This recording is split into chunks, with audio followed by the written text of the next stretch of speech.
My buddies and I have been doing an annual canoe trip in the Boundary Waters for years.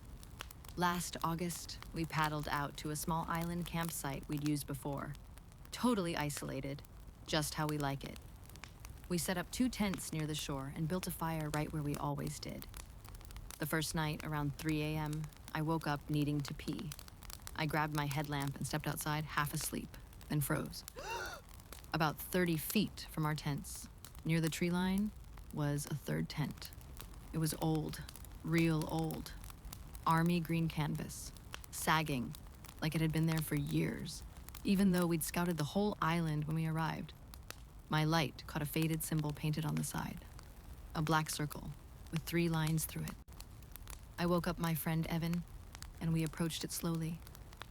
The flap was tied shut with frayed rope, but something smelled wrong, like wet meat and mildew. Evan reached for the knot, but the second his fingers touched it, something inside the tent shifted. A heavy, dragging sound, like something rolling over. We noped the hell out of there. The next morning, the tent was gone.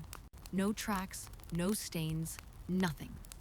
We figured we'd imagined it until we checked our gear. Evan's backpack was soaked through with that same rotten stench, and his sleeping bag was caked in dirt, like something had dragged it across the ground. We left that afternoon. Back in town, a bartender went pale when we mentioned the symbol. He said a group went missing in the Boundary Waters in the 70s. Search teams found one of their tents weeks later, empty, with that same marking. Nobody ever found the people. We don't go to that island anymore.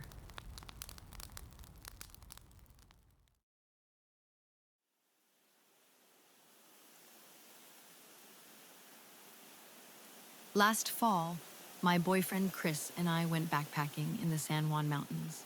We found this perfect, secluded spot near an old abandoned mining trail. Just us, the aspens, and a crisp mountain breeze. At least, that's what we thought. The first night was fine. We made a fire, cooked dinner, and stargazed. But around midnight, I woke up freezing, which was weird because we had a good sleeping bag. I unzipped the tent to grab an extra blanket from my pack, and that's when I saw it. The fire was still burning. Not the fading embers you'd expect, but a full, crackling flame, like someone had just stoked it. And sitting across from it, silhouetted in the firelight, was a figure. Slouched, too still, just watching our tent. I held my breath, thinking maybe it was a hiker who got lost. But then it turned its head, slowly, and the firelight hit its face. No features, just smooth, blank skin where eyes and a mouth should have been. I ducked back inside, shaking Chris awake. He didn't believe me at first, but when he peeked out, the fire was dead. No figure, no footprints, just cold ash. We packed up at first light. As we left, Chris snapped a photo of the campsite just to prove to ourselves it was nothing. But when we checked it later, there was a shadow in the trees behind our tent. Tall, thin, and if you zoomed in, you could almost see where its face should have been. We showed it to a ranger, who got real quiet. Then he said, "You camped near the old Silver Bend mine, didn't you?" Turns out, miners used to talk about something that watched them from the trees, something that didn't like being seen. We deleted the photo, but I still see it in my dreams.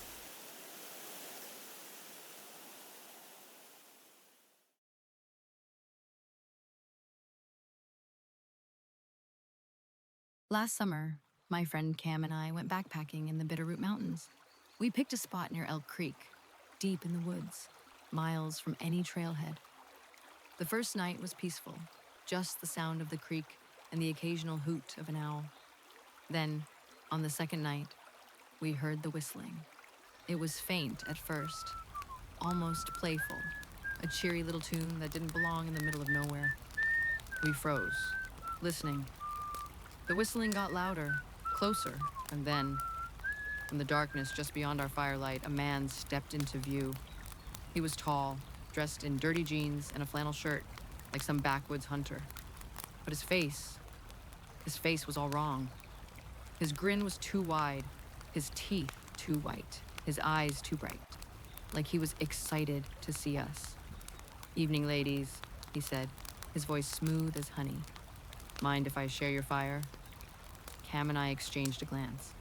Every instinct screamed danger, but we didn't want to provoke him. Sure," Cam said, gripping her hunting knife. The man sat down cross-legged, still grinning. He didn't have a pack. No water, no gear, just a rusty old pocket knife that he flipped open and closed, the blade catching the firelight. "You ladies know this land's got history?" he said, still smiling. "Lots of folks come through here. Some of them don't come back out." My blood ran cold. Then, without warning, he lunged. Not at us, but at the shadows behind us, slashing his knife through the air like he was cutting something unseen. He laughed, a high, giddy sound, then turned back to us like nothing happened. "Bugs," he said, still grinning. "Hate bugs." We made an excuse about turning in early and bolted for the tent. All night we heard him out there, whistling, laughing, sometimes whispering just outside the fabric. At one point, I peeked through the zipper and saw him standing over our packs, running his fingers over our gear like he was choosing something. At first light, he was gone. We packed up and hiked out fast, not stopping until we hit the truck. Later, at a diner in town, the waitress went pale when we described him. "You met him," she said. "The smiling man. He's been out there for years. Some say he's just a hermit.